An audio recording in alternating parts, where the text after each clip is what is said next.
Hello guys! Welcome sa aking channel. For today's video, i-review ko itong bagong drone ng SJRC. Ito yon, ang SJRC F22S 4K Pro.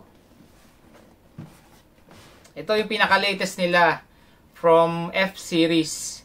Nagsimula sila sa F11, F11 Pro, F11 4K Pro, F11S 4K Pro, F22, and then ito na yung pinaka-latest na F22S 4K Pro.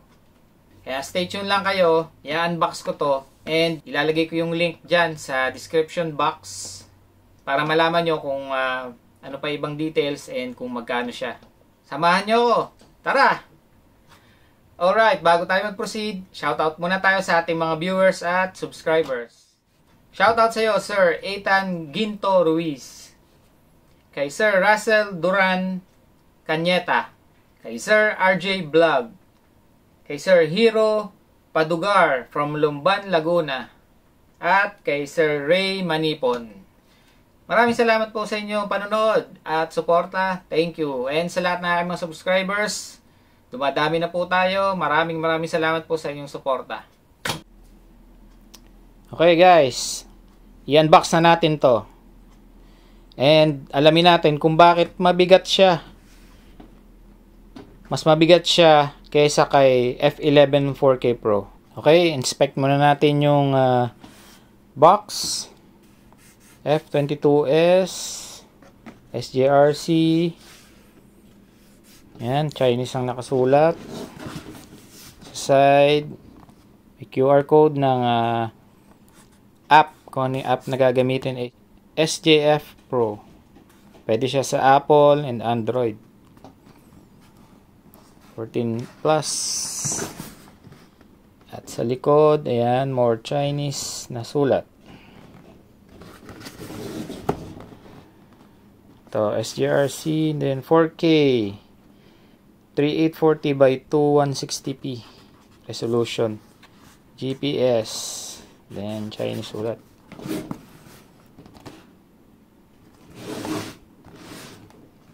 Okay, buksan na natin.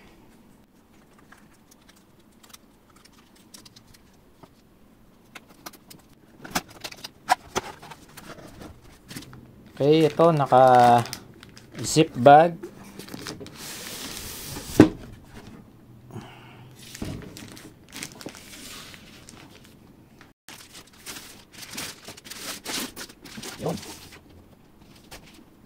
Hand carry bag, first impression. Kamukha lang ng bag ni SJRC F11 4K Pro.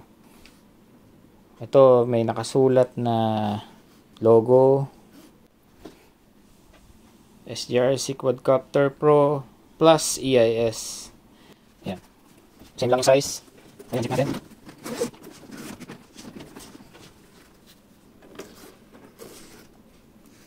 Boom! Wow! Medyo iba ang dating. Okay, ito yung drone. Then ito yung controller. And ito yung extra battery. Accessories. Okay, check muna natin yung accessories. Okay, yan. May silica gel. And dito yung instruction manual. Okay, yan, dalawa. Isang English and then isang Chinese. Okay, yan. Basahin muna natin maigi yan bago natin paliparin. Next, meron siyang 4 pieces na extra propellers.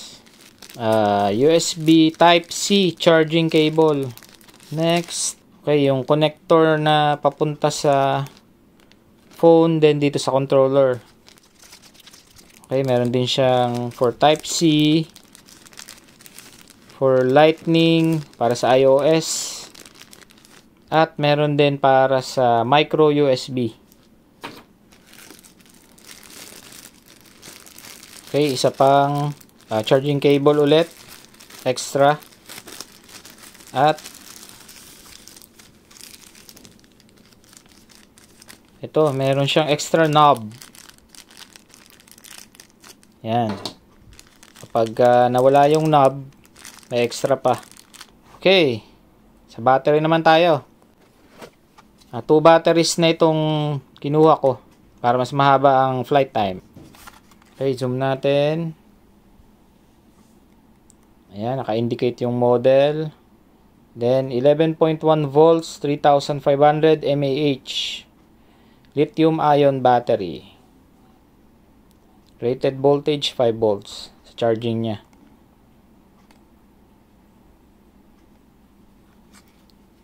Okay, dito sa side, charging port, Type-C. Ayan, ito yung lock. Then, ito yung connector pins papuntang drone.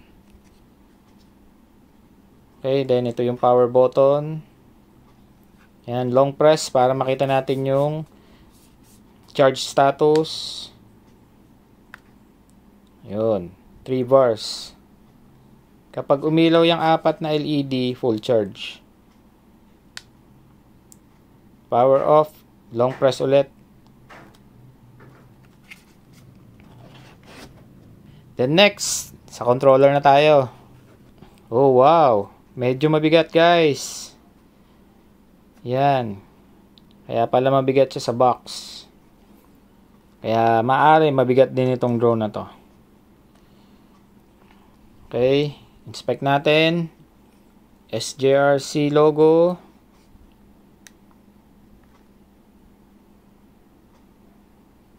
Okay, dito may nakalagay na stop para sa emergency stop.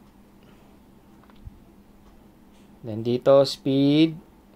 Then dito camera button. Dito ano to? Return to home. Then ito yung video record button.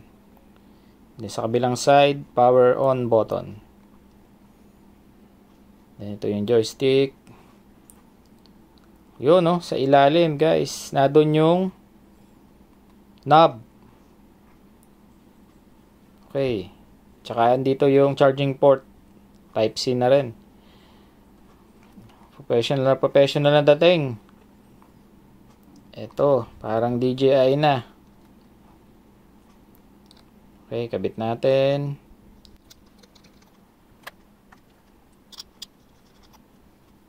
Yan. Medyo solid yung feel ng joystick. Medyo mabigat. Okay.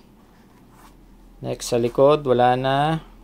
Then dito sa may taas. Okay, angle, camera angle. Up and down. And then meron siyang zoom. Tignan natin yung kung anong klaseng zoom meron to. Then dito yung phone holder. And yung connector guys narito, ito. Ayan sa loob. Yan. Yan, ito yung sinasaksak doon sa phone. Hindi ko pa alam kung anong function yan. Siguro para stable yung ano, yung FPV. Okay, solid na solid. Power on natin. Okay, one press, yun, lalabas yung battery status. Okay, yan. 95% or 94%. Para mag-power on, isang press, then long press. Ayun. Okay, ayan. Makita natin. Connecting. So, narito yung mga importanteng dapat makita. Distance, height, D-speed, V-speed, drone battery dito. And, ayan, GPS. Ayan. Speed, ayun, nasa taas. And para mamatay, isang press and then long press. Okay. Next, sa drone na tayo. Ito na. Ang laki ng propeller niya guys, oh. Hindi siya natutupi.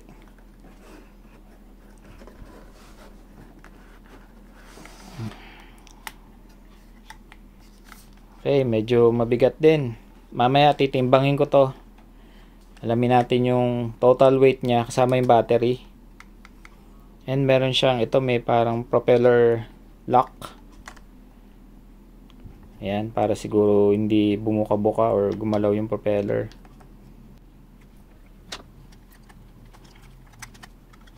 Okay, nakita ko to, parang maigsi yung arms niya. Unlike doon sa F11 4K Pro, mahaba.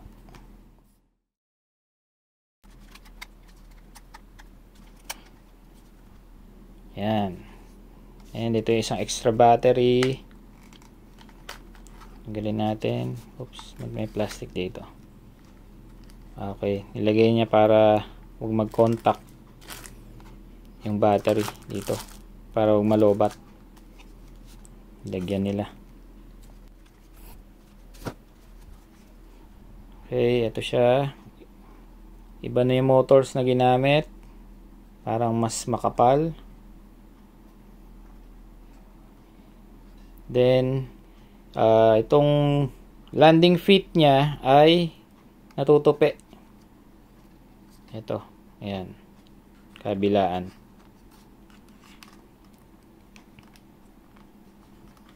Then, ito yung bago. Meron siyang obstacle avoidance sensor. Sa harap lang ito. Front. Wala ito sa side and wala ito sa back. So, magandang additional na rin to na sensor para safe. Kung magpapalipad tayo sa lugar na may mga obstacles, ayan, kahit pa paano makakatulong yan. Then, nandito yung camera. Okay, tingnan muna natin yung belly. Okay, ayan, meron siyang dalawang LED landing light.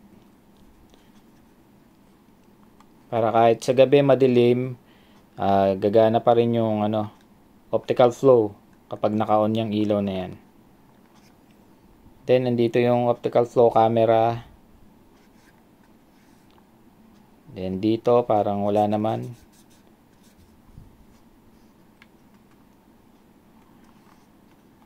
Okay, wala na. Then, ito, yan, dito yung ilaw, LED light, sa arm. Then, sa likod, narito, sa may ilalim ng motors. Okay, yan, sa likod. Sulat na drone. Okay, check naman natin yung camera. Yan. Ito, pagilan natin ng clip. Yan, then, tanggalin natin yung lock. Or yung doon, yan. Nakasabit siya. Then, tsaka natin hihilahin. Yan. Okay, itong camera is 4K resolution. True 4K resolution to guys Like nung doon sa iba, sinasabi nila 4K pero hindi naman. Yan, full HD Wi-Fi cam. So parang kamukha talaga ni F11 4K Pro yung camera. And 2-axis gimbal. 1 and 2. Yan, 2-axis lang siya. Ito nga pala sinasabi nila is may improved night shot. Alamin natin yan. Put natin battery. Power on. Long press. Okay, halos same lang din sila ng tunog. Yan, ito nagbi-blink. Yan, ibig sabihin hindi pa siya connected sa controller. Bi-blink ng red light. Pa-power on ko yung controller.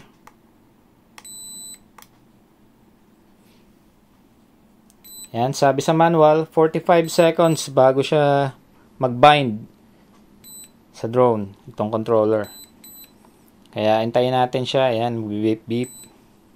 Nakalagay connecting. Yon. Connected na sila. Then, ayan, makikita natin na white sa unahan, then blue sa likod, blinking. Then, lumabas dito sa controller, GPS mode. Ayan, start na natin i-calibrate yan bago natin paliparin. So, sa labas na lang. Timbangin naman natin siya ngayon, kasama na yung battery.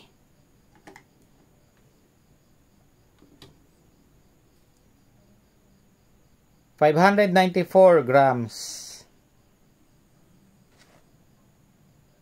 Alright mga ka-drone, andito tayo sa labas ngayon para i-test ay yung mga features nitong SJRC F22S. Samahan nyo ako. Tara! Okay mga ka-drone, sa first flight natin, check muna natin yung controls kung nagpa-function siya or nagre-respond ng maayos. Let's say up and down. Ito, bababa ko. Then itataas. Left, right, forward, at back. Ayan.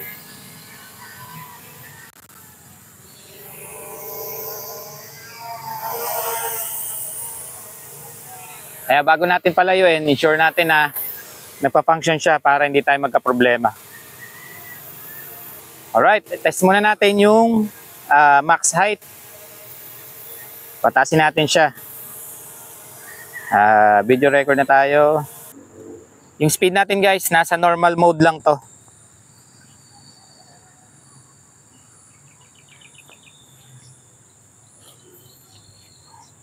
Ayan, kung makikita nyo sa video, maraming nagsisiga.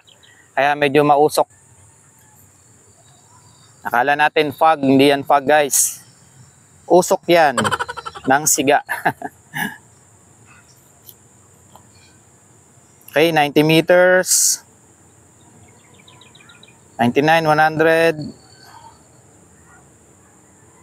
112, 113, 115. Alright, ayan, 120. Max height limit. Okay, kita pa ba sa camera?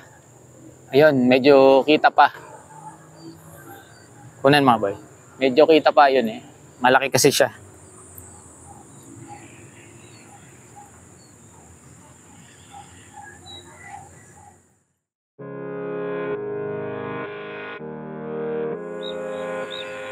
Kuha tayo ng pictures.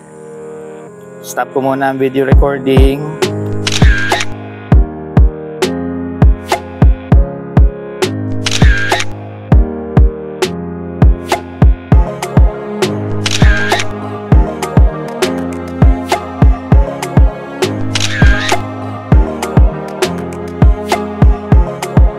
Okay, subukan natin yung GPS follow. Tingnan natin kung paano magre-respond yung drone.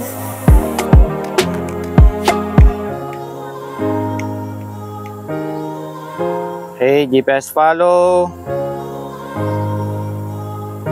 Ayaw niya, weak satellite signal daw. Okay, wag na muna yun.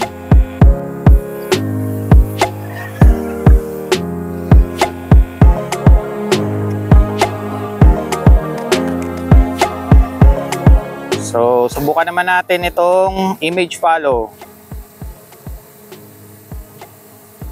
Tingnan natin kung anong mangyayari. Ayan.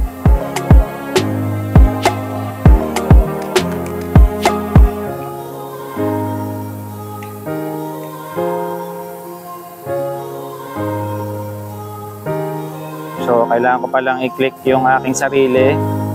Okay, ayan.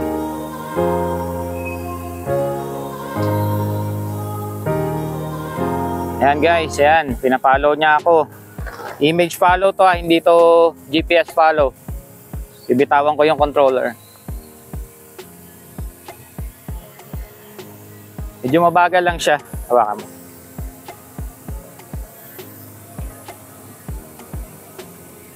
Ayan guys, wala akong hawak na controller.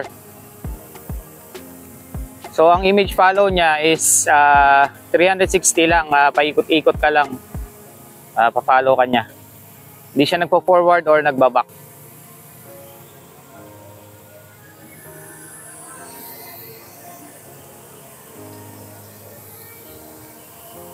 Nice. Pero pag mabilis siguro, okay, mabilis din siya. Tingnan natin, mabilis. Okay, lost target. Hindi pwede yung sobrang bilis.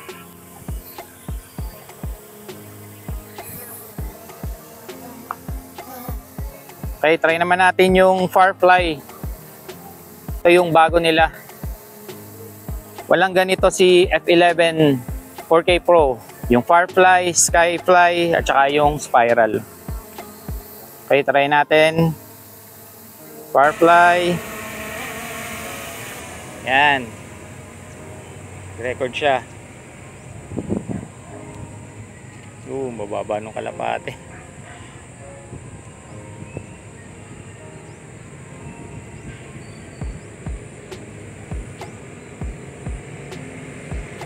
Siguro alam naman nilang ilagan yan. Yan guys, lumayo siya and then bumalik ulit. Automatic na bumabalik. Pero yung height niya, hindi na nagbago. Tumaas siya and then bumalik lang. Okay, bababa ko ulit.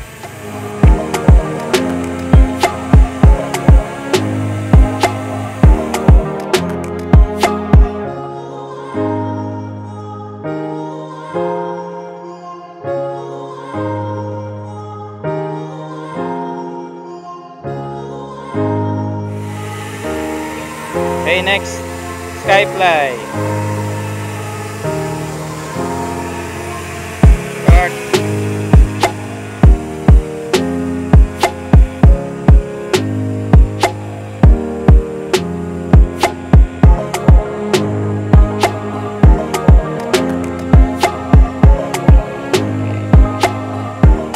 Okay, yan, bumabalik din siya ulit. After niya umangat, yan, bumabalik siya sa starting point ng Skyfly.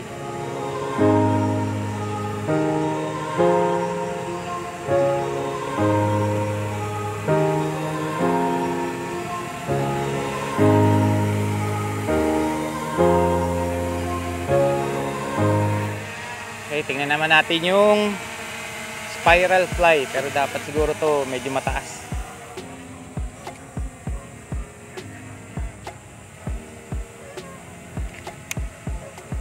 Okay, yan, mag-start tayo dyan. Spiral Fly.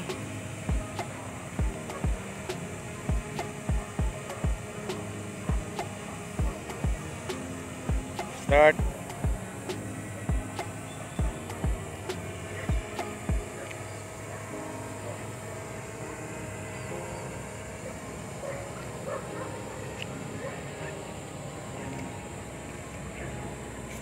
Okay, habang umaakyat, umiikot siya.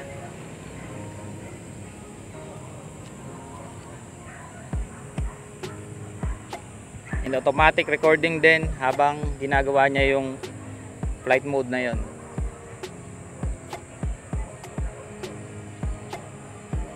Okay, then nag-stop. And bumalik din siya. Yan, although yung height niya hindi na bumaba. So ayan, bumababa siya guys. Yan, kunan mo nga. So yun, bumalik siya sa dati niyang position. Bibigyan mo lang pala ng time para bumalik siya. Try natin yung obstacle avoidance.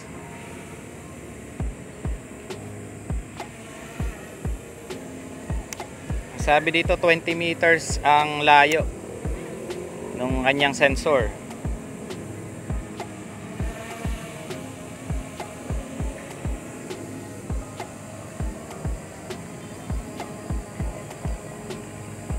So ngayon, ayan. Na-detect niya 5 meters.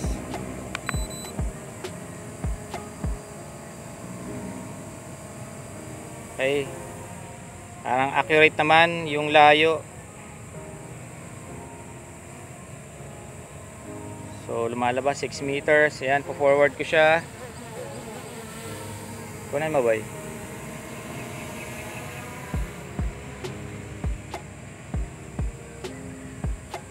Ayan, na-detect niya 8 meters.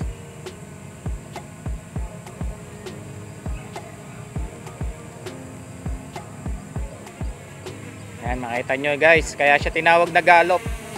Gumaganyan siya habang nadidetect niya yung obstacle or wall. Ngayon, ayan, kapag nakasolid na, so ayaw na niya.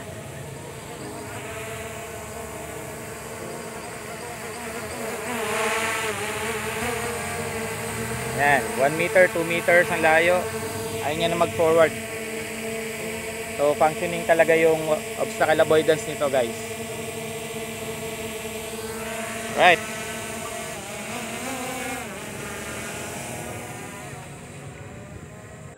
Okay, interest point.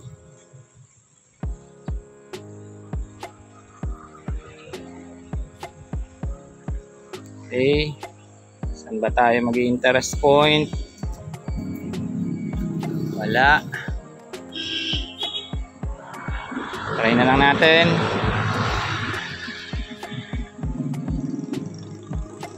Okay, 5 meter radius. Mamaya adjust natin yan. Adjustable yan sa joystick.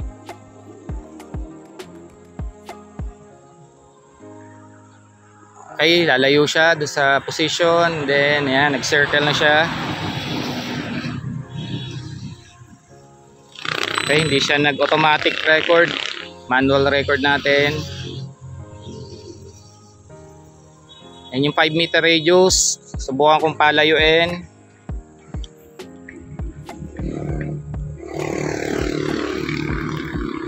Okay, adjustable siya. Pwede mo siyang palayuin or palakihin yung radius. And then, pwede mong itaas. Pwede mo siyang pataasin, then pwede mong pababain.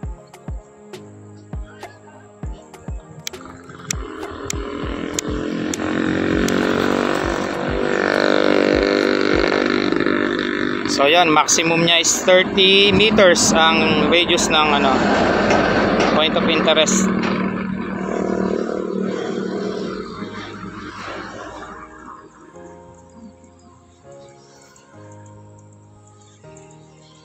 Okay, pwede nating mababa. Tingnan natin kung gaano kababa.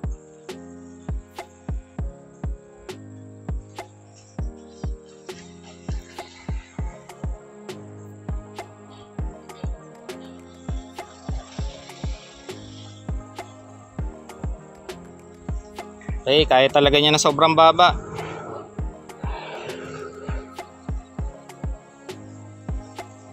Okay, tama na yan. Tama na dyan. Sa side na siya guys. Masyado na mababa.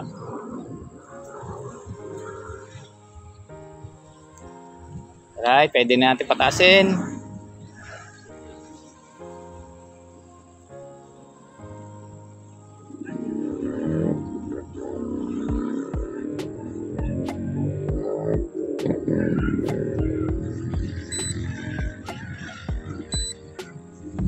Okay.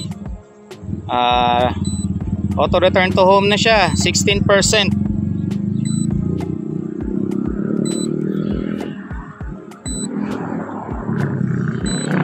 Okay, so nag-stop na yung orbit and magre-return to home na siya.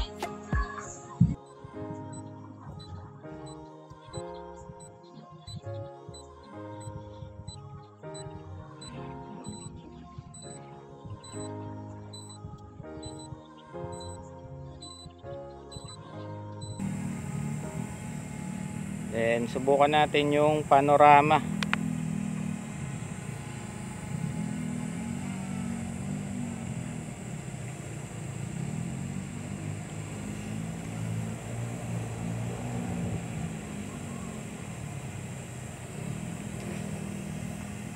Okay, yan, record panorama.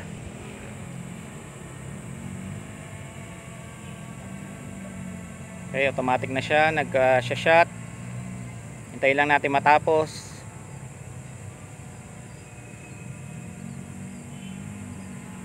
70%, 80%, 90%. Okay, 100%. Umiikot lang siya guys dun sa pwesto niya. Hindi siya lumalayo.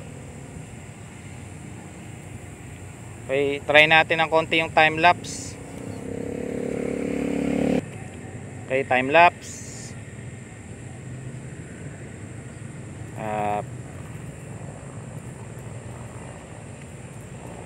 Ito, ma-adjust natin yung speed. 4 times, 15 times, confirm hanggang 50 times siya.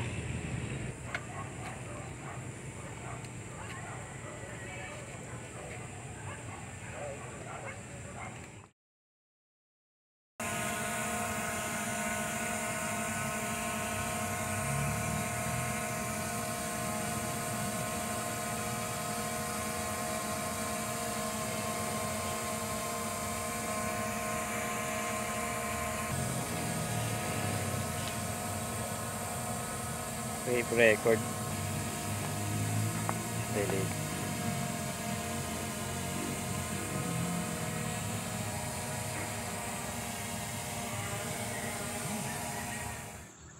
Okay, try natin yung route rules. Okay, tingnan natin kung makakuha tayo ng downloaded map.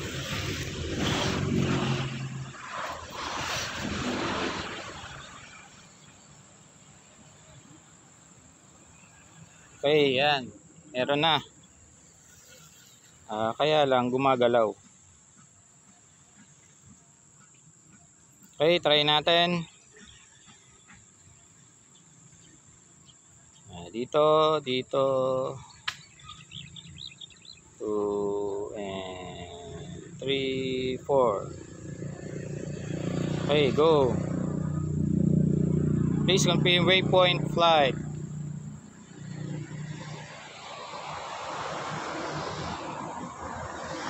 Okay, waypoint 1.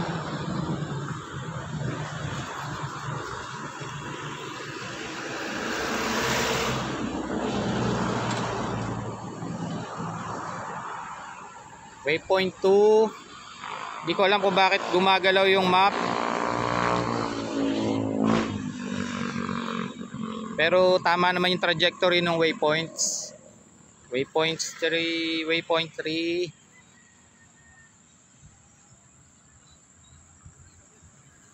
At waypoint 4.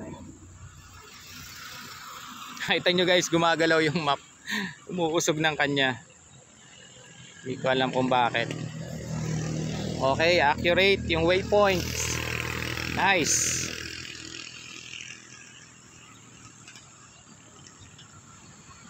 Okay, yung zoom niya, ito.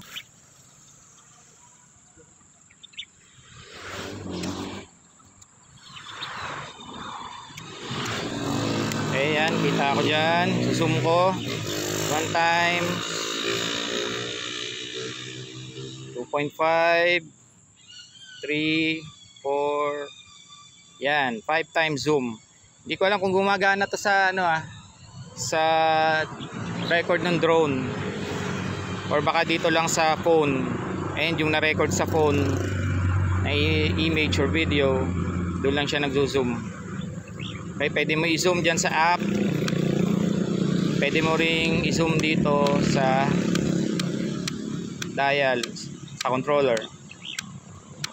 Okay, yan. Hindi nga lang siya smooth zoom, more like a digital zoom ito, not optical zoom. Alright, try natin again. GPS follow, ayaw talaga. Click satellite signal. Alright, click satellite signal. Ayaw niya talaga.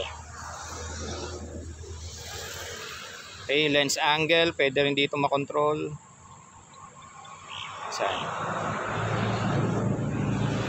Yan.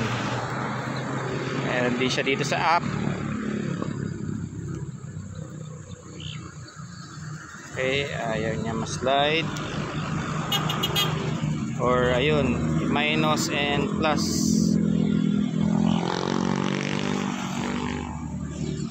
Okay, may slight delay.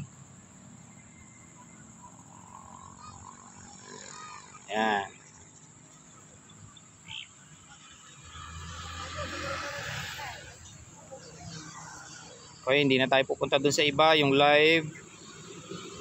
Sa itong mga filter, basic lang naman to. Yan. Para mabago mo yung screen or yung picture or video record mo. Yan, music, pwede ka rin maglagay ng music. Okay.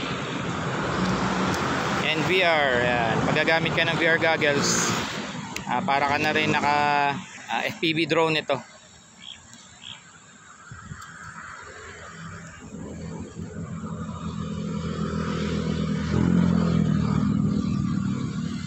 Okay, obstacle avoidance, lagi itong naka-on kung normal mode. Ayan, babaguhin natin speed.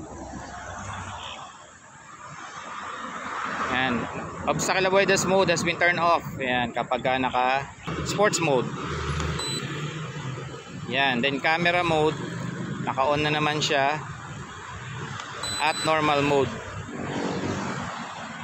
Okay mga ka-drone, andito tayo ngayon sa malawak na lugar para i-test yung range nitong SGRC F22S. Sabi sa specifications nito, 3.5 kilometers ang kaya niya. Tignan natin, alamin natin ngayon. Tara! Tuturo ko sa inyo kung paano i-calibrate itong drone na to. Power on muna natin tong drone. Yan, tutunog siya. And then power on natin yung controller. So antay lang tayo ng 45 seconds to 1 minute para mag-pair yung dalawa. Nag-pair na yung drone at saka yung controller. Ngayon, kinabit ko na tong data cable. Automatic na lumabas na yung app ng SGRC app sa phone. So piliin lang natin yung F22S. Ayan. Kung ano yung drone na gagamitin natin. Then, press control. Okay, yan. Ready to fly na tayo agad. Parang di na kailangan i-calibrate pero i-calibrate ko pa rin. Para sigurado na dito siya babalik. Para mag-calibrate, up and in. Yan, compass calibration.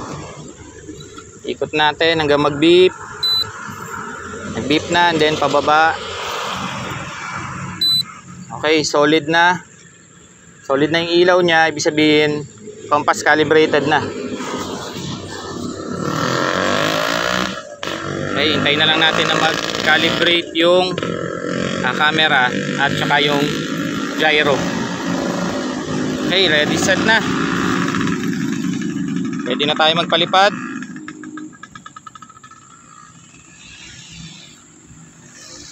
Video record na tayo bago tayo umangat.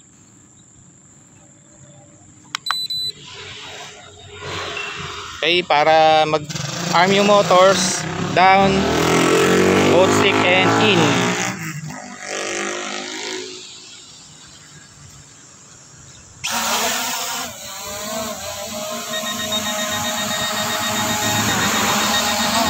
Tingnan muna natin yung stability ng drone bago natin palayuin.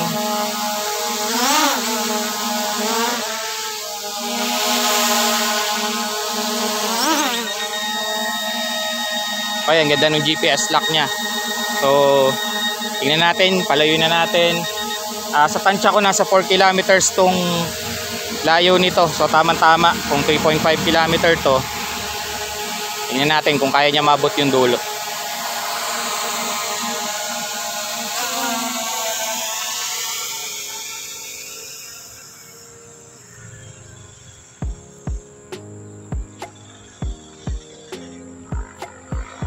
Okay, angat muna tayo sa height na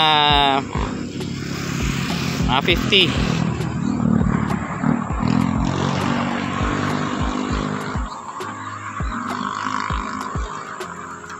Okay, 50 up, lampas na. Okay, yan. Sige, pwede na yan, 56. And mag sports mode tayo. Press natin yung speed.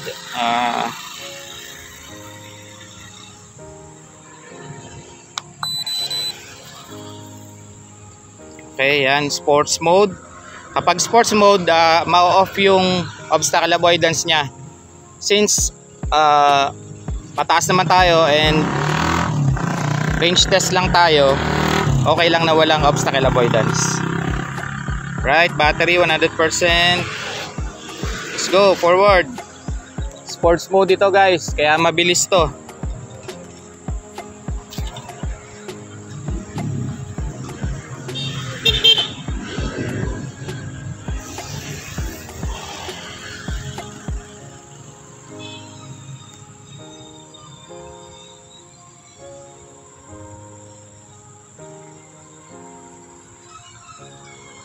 Okay, ang flight speed natin is 8.8 miles per second or 8.8. Distance 200, 300,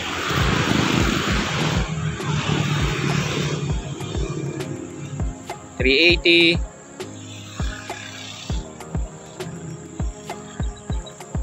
Hindi ko na siya makita guys. Hindi ko na alam kung nasaan.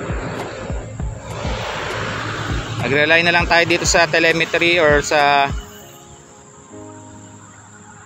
phone display natin. Okay, 500, 600 na. Meron pa rin tayong display. Meron pa rin tayong FPV.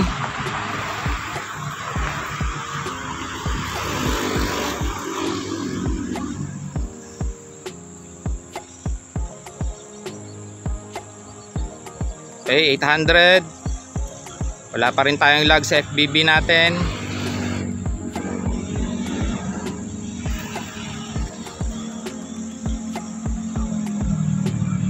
$900.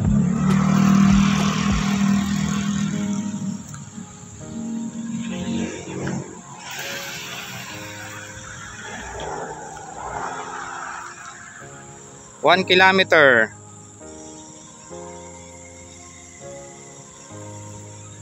Parang maaabot natin guys yung dulo. 1 kilometer na. Grabe guys, sobrang solid nitong drone na to. Para na siyang professional drone.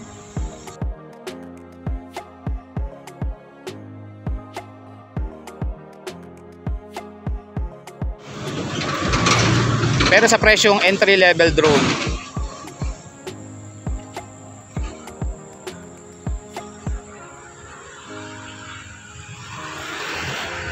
.4 kilometer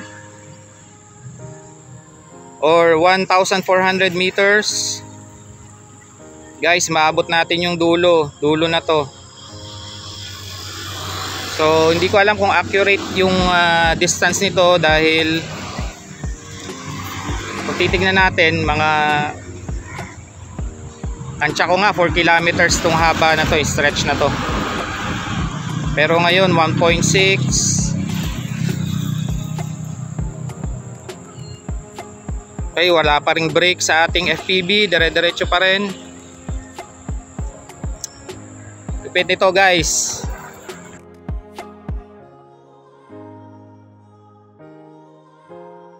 Ito na yung pinakamagandang drone na na-review ko sa lahat ng mga drones na ni-review ko before.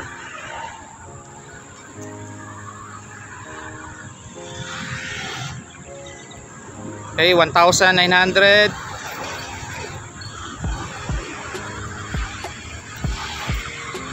2 kilometers. 2,000 meters guys.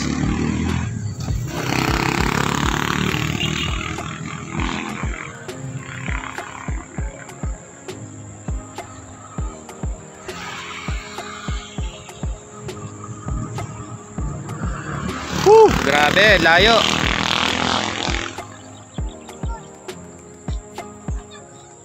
$2,200.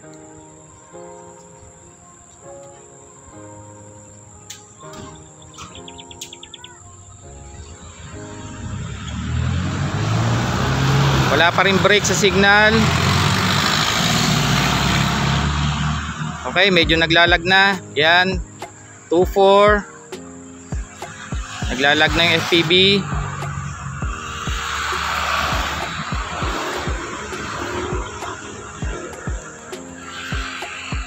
Taas natin ng konti.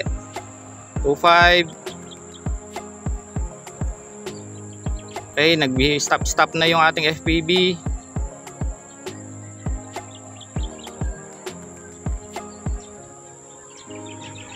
2.6. 2.7.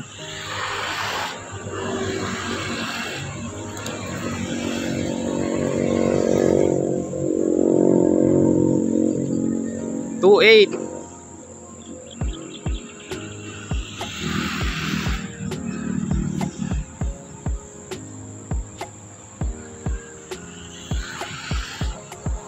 2.9. Okay, malapit na tayo mag 3 kilometers.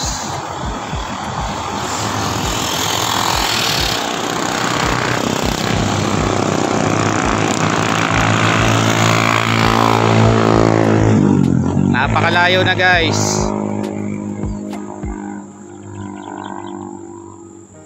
Sports mode ito.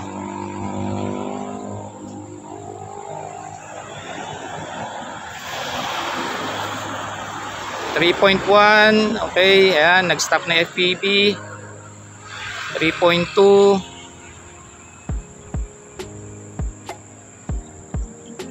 3.280. 3.3.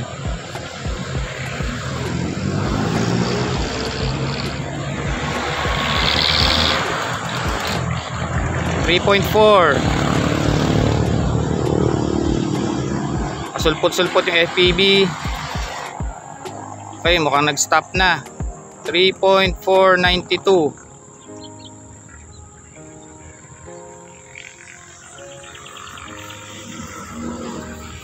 3.5.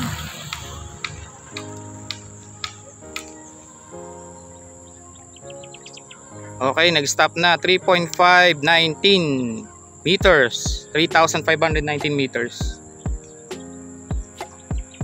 Alright, ayan, sagad na siya guys. Ayaw nang umabante. So pabalikin na natin. Layo. Return to home.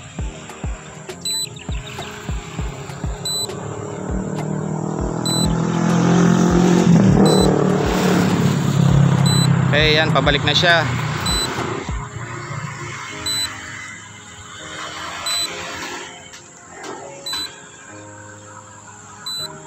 So totoo yung specs na binigay ng SJRC dito sa drone na to, 3.5 kilometers. Ayan, going home. Ang battery natin 76%.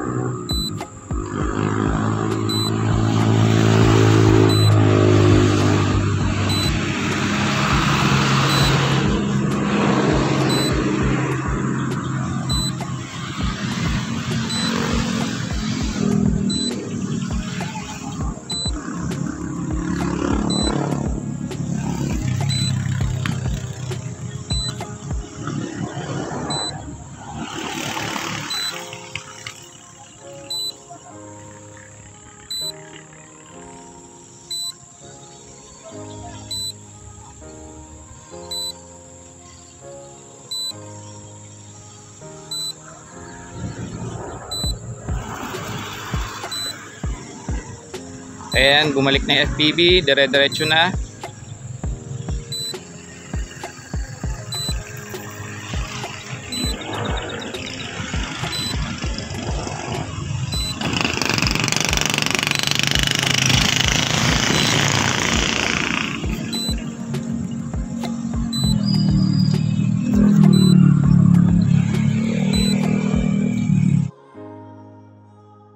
Tignan natin sa map kung gaano kalayo talaga yung yung distance na tinakbo niya.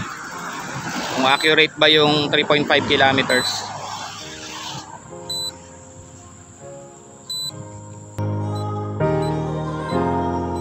So kapag is 9 meters per second naman.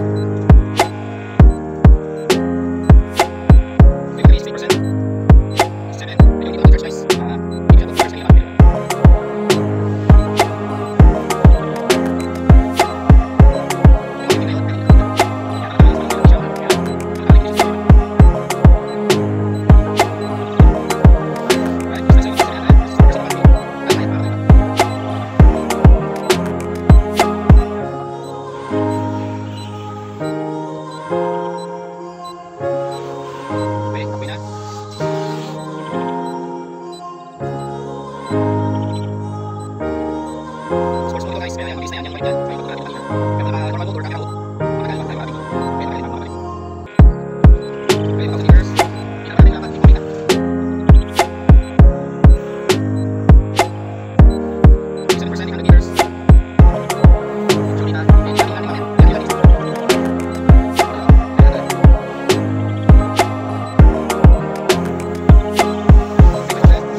kung saan maglaland, kung accurate ba yung landing niya. Kaya dito na siya sa tapat ko.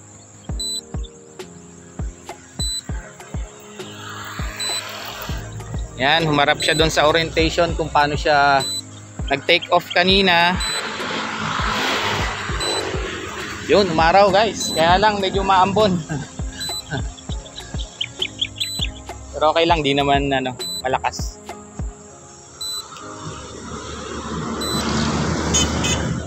Right, ayun na siya. Medyo kunan mo eh.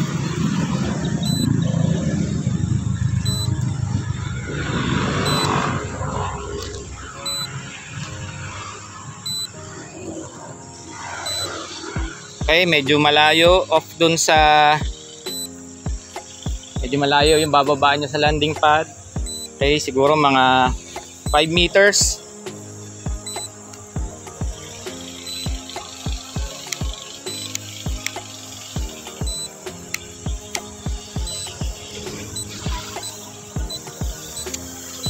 Yan, kung makita nyo yung landing pad na doon, and dito siya bababa. Okay, saluhin ko na.